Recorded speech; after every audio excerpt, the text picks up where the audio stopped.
শুরুতেই নজর রাখবো বড় খবরের দিকে। তিন বন্ধু মিলে ডুডুয়া নদীতে স্নান করতে নেমে নিখোঁজ হলেন 22 বছরের এক যুবক।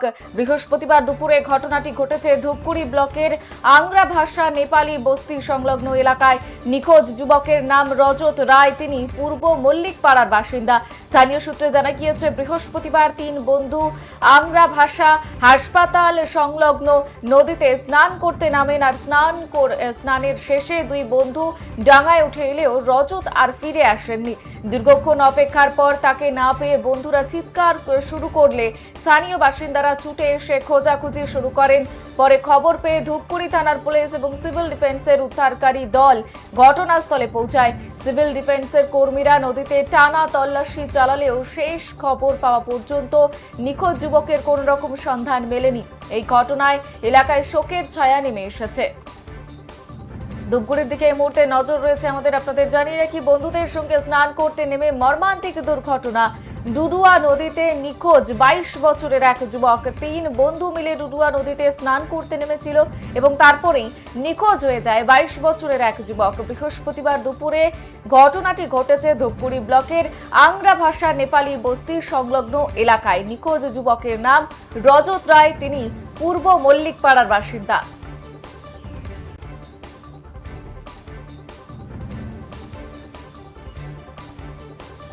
এ বিষয়ে বিস্তারিত জানবো। আমাদের সঙ্গে এই মুহূর্তে টেলিফোন লাইনে রয়েছে আমাদের প্রতিনিধি রব্বানী হোসেন।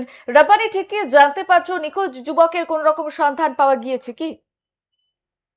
তোমাকে প্রথমে বলে রাখতে চাইবো, তিন বন্ধু মিলে কিন্তু ডুডুয়া নদীতে স্নান করতে তারা কিন্তু নামে। তারপরে নামানোর পর কিছুক্ষণ পরে দুই বন্ধু কিন্তু এই ডুডুয়া নদী থেকে উঠে এসে এক বন্ধুকে কিন্তু নিখোঁজ অবস্থা পাওয়া। তারপরে কিন্তু তারা খোঁজাখুঁজি তল্লাশি শুরু করে দুই বন্ধু মিলে।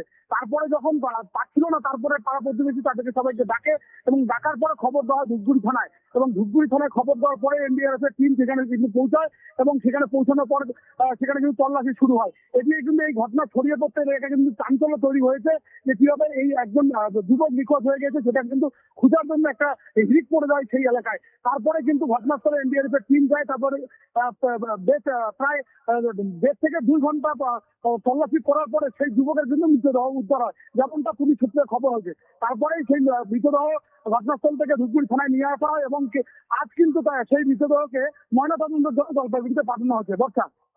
বেশ বেশ, ধন্যবাদ রব্বানী। যেমনটা জানাচ্ছিলাম, এই মুহূর্তে আমাদের নজর রয়েছে ধূপগুড়ির দিকে।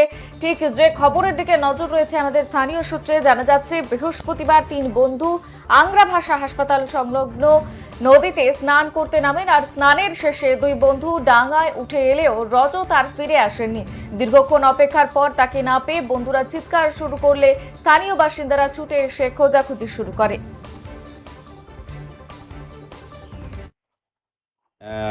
সিভিল ডিফেন্সরা নামছে, লোকাল লোক নামছে এবং মানে তালাশি চলছে।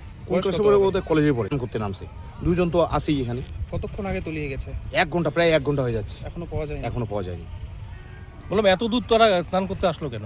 শুনে এখন ছেলে মানুষ, ছেলেটা খুব ভালো, আমি ওকে অন্য চোখেই দেখি, জানি আমার পাশে স্কুলের মাঠ।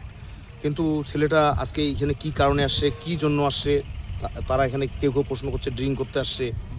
তো এখনো ওদের বন্ধু বান্ধবদের জিজ্ঞাসা না করা পর্যন্ত কিচ্ছু বলা সম্ভব নয়। বলছি যে কোন এলাকায় ঘটনা? এই দোমুখা বলে এখানে। কি নদী এটা? এটা তো ডুডুয়া নদী।